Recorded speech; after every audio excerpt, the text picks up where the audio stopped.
Welcome back to my Stand review series. As I mentioned in previous videos, I have read The Stand by Stephen King, and it remains my favorite horror book as well as my favorite book, period, that I've ever read in my entire life thus far. And I thought I'd do the Stand review of the modern series, the one released in 2020. And I'm going to start with each episode describing the way the episode went, and then afterwards I'm going to get into book comparisons. So if you haven't read the book and want to, go read the book. If you haven't watched the show, definitely go watch the show because these are all spoiler reviews. Otherwise, stick around and hear my thoughts. So, episode 3, we start with Nadine. Nadine is a child at this point, and she's playing the Ouija board with a bunch of friends.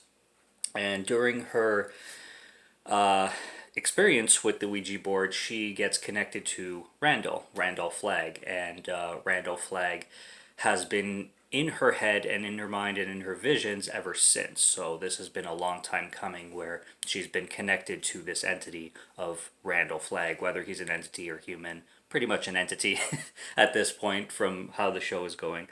And so she connects with him, and he gives her this creepy message like, Nadine, you are my queen, or something like that.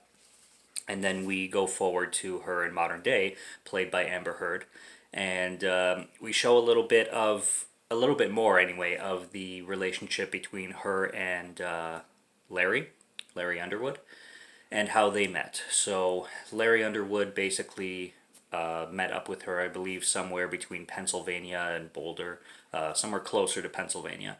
And we get a little bit more of Joe as well, because in the book, like I said, he was portrayed a lot more psychotic. And in this one, Larry actually has to take like a knife away from him and all that. And we get more of their, like Larry's and Nadine's bonding and what led them to Boulder, essentially. And we get quite a few things that happen in the book, like more play by play, but in random order, kind of thing, you could say. We also get a little bit more of Stu Redman meeting up with Harold and Fran before everybody met up in Boulder. And I like how the show goes back and forth with flashbacks on how everybody ended up in Boulder instead of starting where everybody kind of heads to Boulder at the same time, and then we have later episodes of the Boulder stuff. I like how everything happens at the same time, because series, like translating a book to a series, usually works better that way in the series format, where you're going back and forth instead of starting at one place and literally ending in the other. That could get a little bit boring and tedious when you're making a show about a book adaptation kind of thing. They show that Larry is following Harold's signals, and basically that's his destination, because he doesn't even have one. He just sees all these signs left behind by Harold, like what happened in the book, and Nadine just decides to follow along, pretty much. I still don't see, like, I don't know where they're going with Nadine's character, because like I said, this is more of a like book comparison, but in the book her hair was black with white streaks for a reason. And in this one they just make her blonde, but we'll see where they go with that. But I like the introduction of more book characters. I like Glenn Bateman. He's a great addition to the version of the character, I should say. I never really got a full idea of who he was in the book while reading it. Like in my head, I understand he was like a 50-something-year-old man who was kind of like quirky and kind of like a very nice, down to earth dude. And that's how they portray him in the show. He's a very quirky, down to earth dude. Maybe a few years younger than I pictured him in the book, but he still looks like he could be in his like early 50s or whatnot. But he's a really great character. He has his dog Kojak, which reminded me of the book. Obviously, really like the hospital scene where Nick, the deaf mute guy, is with the guy. They portrayed the bar fight too really well. And poor guy, like he's just sitting at the bar, he can't hear anything, and then the dude who he bumped into and accidentally spilled his beer comes up behind him and is like trying to talk to him, but doesn't realize that he's deaf, and then it turns into this whole spiel until there's the hospital scene where the guy who started the fight is sick in the hospital bed with the giant neck again. I love the giant necks. And Nick takes care of him, and Nick actually goes to get like a bucket of excuse me, a bucket of cold water, and like, cares for him, and like puts water on his forehead, even though, you know, there was the whole bar fight, and he has like fuck written on his knuckles. It's pretty hilarious. We're introduced to this guy named Tom Cullen, and Tom Cullen is this quirky and doesn't seem all there kind of guy. He keeps saying like, I'm Tom Cullen, I'm 42 years old, and I don't take social cues very well, so bear with me. And every once in a while he'll repeat this, and he's just like, he seems like a little bit mentally challenged, like just younger than he is, mentally, kind of thing. That's how he acts like he's maybe 10 or 11, but he is a 42-year old like big guy. And so obviously we're going to develop a little bit more of that relationship with Nick as things go on, but they introduce him for a good 2-3 minutes, and it's funny banter because you got Nick who can't speak or hear, and you got Tom Cullen who's like a very eccentric big dude. So we'll see how that relationship takes place. I like everything they did with Mother Abigail, and her visions with everybody, her visions with Nick especially. I like how Nick can speak in the visions. Every time he's in vision mode, he can, or like has some kind of dream sequence with Mother Abigail, he can speak. So I thought that was pretty cool. I liked the stadium scene where Joe the little kid, the violent little kid, can all of a sudden play guitar, and and he's bonding with Larry Underwood that way. So that was pretty cool. There's this man that shows up at the beginning of the episode too in a car, and he's supposed to deliver a message. And I don't recall him from the book. If he was in the book, I missed it, but he just comes in. He says he's delivering a message. Mother Abigail, by the end of the episode, has a conversation with him, and he basically gets possessed by Randall, we're assuming. And he's basically saying that like havoc and chaos and anarchy are coming to Boulder, essentially, before he passes away and gets buried by Harold and his, what do you call it? Dispensary crew, you could say. The dispensary of bodies. And I don't know how they were playing the end of the episode, but like I kind of got the vibe that they were kind of hinting at like this was like the first fresh body, because pretty much every other body they were disposing of was sick and rotting, had been dead for weeks, sometimes even months. And this one like just recently passed away for unknown reasons, but still it was like hours dead, you know, as opposed to weeks and weeks dead kind of thing. So maybe that's what they were hinting at, but like I thought it was going to be something a lot more important, like, oh my god, this is like this is such an important body, like who is this person? And it ends up being the guy who was delivering the message. And it's like, oh, okay, well, yeah, he died during possession. Okay, they're burying him. I guess it's just because it's like the first fresh body in this apocalyptic world kind of thing.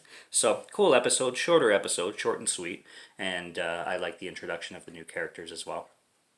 And yeah, that's episode 3. So book comparisons. When Tom Cullen showed up, I didn't know who it was, and then he says, "I'm Tom Cullen." I'm like, "That's Tom Cullen."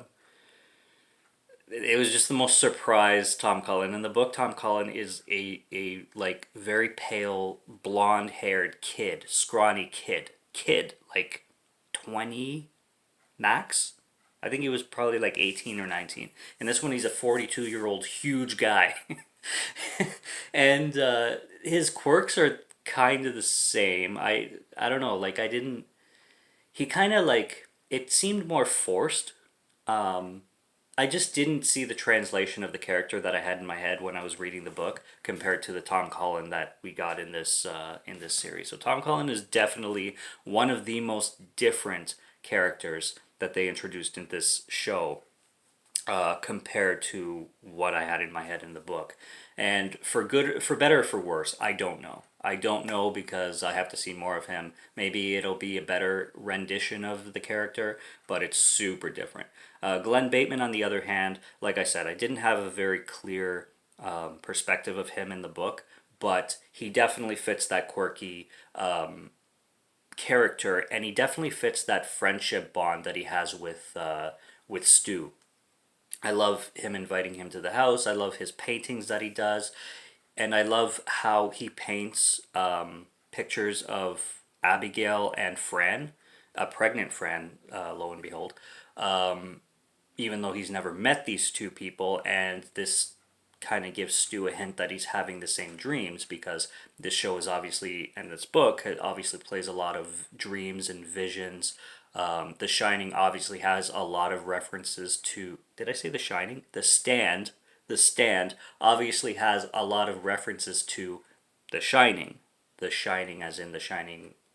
The Shining dream stuff that happens in the book The Shining, for anybody who's read it or watched the movie or whatnot. Even though the movie The Shining and the book The Shining is very different, just ask even Stephen King.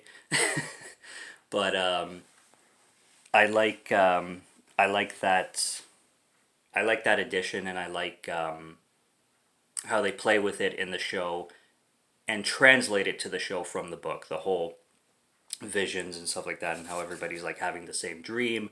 I love Randall Flagg and I love Mother Abigail as like opposite characters, kind of like heaven and hell, angel and demon kind of thing. I really like that aspect to the story, the whole story of The Stand. I hope they play the whole moon thing a little bit better for anybody who's read the book. That Moon, that means anything. Moon, that spells sky. Moon, that spells friendship or whatever, because Tom Cullen in the book always refers to moon as as anything, because that's what he spells everything. And in this one, Mother Abigail mentions moon, that spells whatever, and they change it up a bit so they don't refer the moon thing to Tom Cullen, at least in this episode. Maybe they will later, but we'll just have to see. And again, I just really have to see how Tom Cullen's character develops, because either it's going to be like a decent change. Like I love how they changed Larry Underwood's character from the book to this. I think his character actually is better in the show, Larry's, compared to the book. In my opinion, I love Larry's character and who they got as an actor. He's perfect. So that's cool. The guitar scene is cool. It translated from the book very well. I don't remember the possessed man, like I said. If he was in the book, don't remember that part, and I don't remember the paintings either. I don't remember Glenn Bateman inviting Stu over and showing off a bunch of paintings of Abigail or Fran. I don't remember that happening in the book.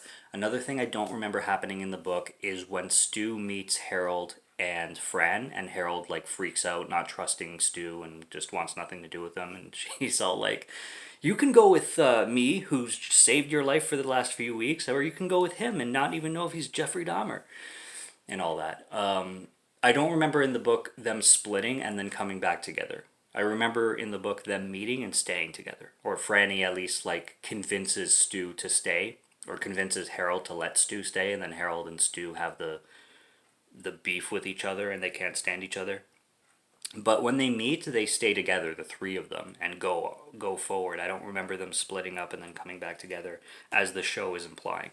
But I could be wrong. I could be wrong. I mean, the book is fucking huge. Okay, this took... How long did this take? This took 6 months for me. I'm a slow reader, so this took 6 months for me to get through. But man, it was worth every moment. I loved The Stand, the book. And the show is great. Obviously, it's not going to be as good as the book. I already know this. 3 episodes in, I already know it's not going to be as good as the book. But they translated it very, very well for a non-reading audience, and somebody, if you just like, TV or film over reading, yeah, they did a phenomenal job. Can't wait to watch the Miniseries as well. I'll probably review that when I get to it. But I think I covered all the book comparisons, all the main ones anyway. I wrote down animals. What did that mean? Yes, I like the conversation between Stu and Glenn about all the animals that survived. Like the horses went, the dogs went, but they spared the rats. He's like, what kind of Judgment Day would spare rats? And the deer is everywhere. Like the virus didn't get the deer apparently. So that was a cool conversation, and I remember them having that conversation in the book. But that's another thing that was translated into the show really well. So the show is very well done, very well written, and very well translated. And the screenwriters did an A+ job with it. So if you watch the show, you know what I'm talking about. If you read the book, you definitely know what I'm talking about on how amazing it is. And yeah, if you're just here for the sheer entertainment, if you haven't read the book or seen any of the shows, go do yourself a favor. Go check them out. They're really, really good. At least the new one and the book, because I haven't seen the 90s show yet. But yeah, highly recommend, especially the book. So that's all I got for this. Subscribe to Morgan Film Fan if you like to listen to my voice or if you like my film reviews. I'll be back with more. Stay tuned for the Stand review series. I'll be reviewing each episode one at a time. And check out my other content if you're interested. Until next time, take care, have a good one, and cheers.